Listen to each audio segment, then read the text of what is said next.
ఇక American Telugu association ఆధ్వర్యంలో న్యూజెర్సీలో ధరిత్రి దినోత్సవం ఘనంగా జరిగింది. సౌత్ బ్రన్స్విక్ టౌన్షిప్ లో ధరిత్రి దినోత్సవం పరిశుభ్రత పేరుతో ప్రత్యేక కార్యక్రమాన్ని నిర్వహించారు. ఆటా న్యూజెర్సీ విభాగం ఆధ్వర్యంలో జరిగిన ఈ కార్యక్రమంలో పెద్ద సంఖ్యలో ఔత్సాహికులు పాల్గొన్నారు. పెరిగిపోతున్న భూతాపం, వాతావరణ కాలుష్యం, పర్యావరణ పరిరక్షణపై ప్రజల్లో అవగాహన పెంచాల్సిన అవసరం ఉందని నిర్వాహకులు అభిప్రాయపడ్డారు.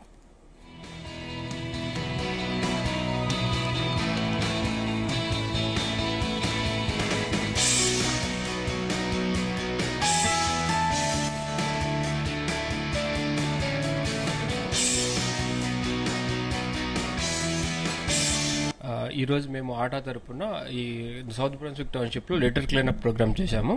అది లోకల్ టౌన్షిప్ లోకల్ కమ్యూనిటీ నుంచి చాలా మంది యూత్ వాలంటీర్స్, పేరెంట్స్ వచ్చి క్లీనప్ కు చాలా హెల్ప్ చేశారు. This is very good program and supported by ఆటా.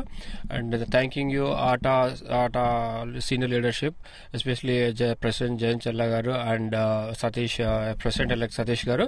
ఈ అమెరికన్ తెలుగు అసోసియేషన్ మా ఉద్దేశము ఇక్కడ కమ్యూనిటీకి హెల్ప్ చేయడము, అలాగే మా పిల్లల్ని ఇందులో సేవలో, సమాజ సేవలో ఇన్వాల్వ్ చేయడానికి ఇది ఒక అవకాశంగా యూజ్ చేసుకున్నాము. మాకు సహకారం అందించిన president garu Jayanth Chella and all the executive team, regional team here, for thank you everybody for helping. ఇలాంటి కార్యక్రమాలు ఇంకా ఎన్నో చేపడదామా అని చెప్పి, అలాగే కొత్తగా మన మాట చేపడుతున్న స్పాన్సర్షిప్ స్కాలర్షిప్లలో కాలేజ్ వెళ్లే పిల్లలకి స్కాలర్షిప్లు ఇవ్వడం జరుగుతుంది.